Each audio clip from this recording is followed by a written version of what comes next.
சும்பாங்கான் ஆசாஸ் ரஹ்மா எனப்படும் சாரா உதவித்தொகை நாளை புதன்கிழமை முதல் விநியோகிக்கப்படும்.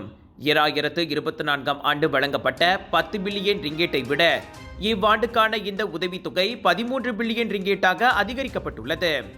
சாரா மற்றும் சும்பாங்கான் துணை ரஹ்மா உதவித்தொகைக்காக 2025 ஆண்டு வரவு செலவு திட்டத்தில் கூடுதலான உதவித்தொகை ஒதுக்கப்பட்டுள்ளது.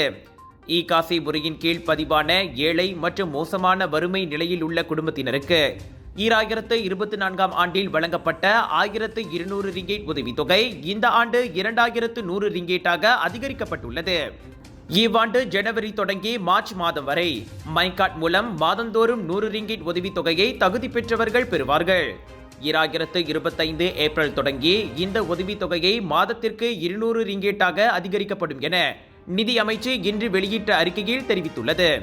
கூடுதலாக 5.4 மில்லியன் பேர் சும்பாங்கான் துணை ரஹ்மா ரொக்க உதவி திட்டத்தின் கீழ் இவ்வாண்டு ஏப்ரல் மாதத்தில் இருந்து கூடுதல் சாரா உதவித்தொகையை பெறுவார்கள்.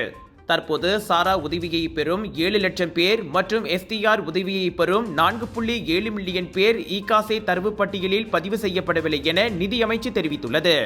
குடும்பத்திற்கான கூடுதல் சாரா உதவித்தொகை ஒரு மாதத்திற்கு 100 ரிங்கேட்டாக இருக்கும். அதே வேளையில் தனியாக இருக்கும் மூத்த குடிமக்கள் ஒரு மாதத்திற்கு சாரா கூடுதல் உதவித்தொகையாக 50 ரிங்கேட் பெறுவார்கள் என நிதி அமைச்சு தெரிவித்துள்ளது.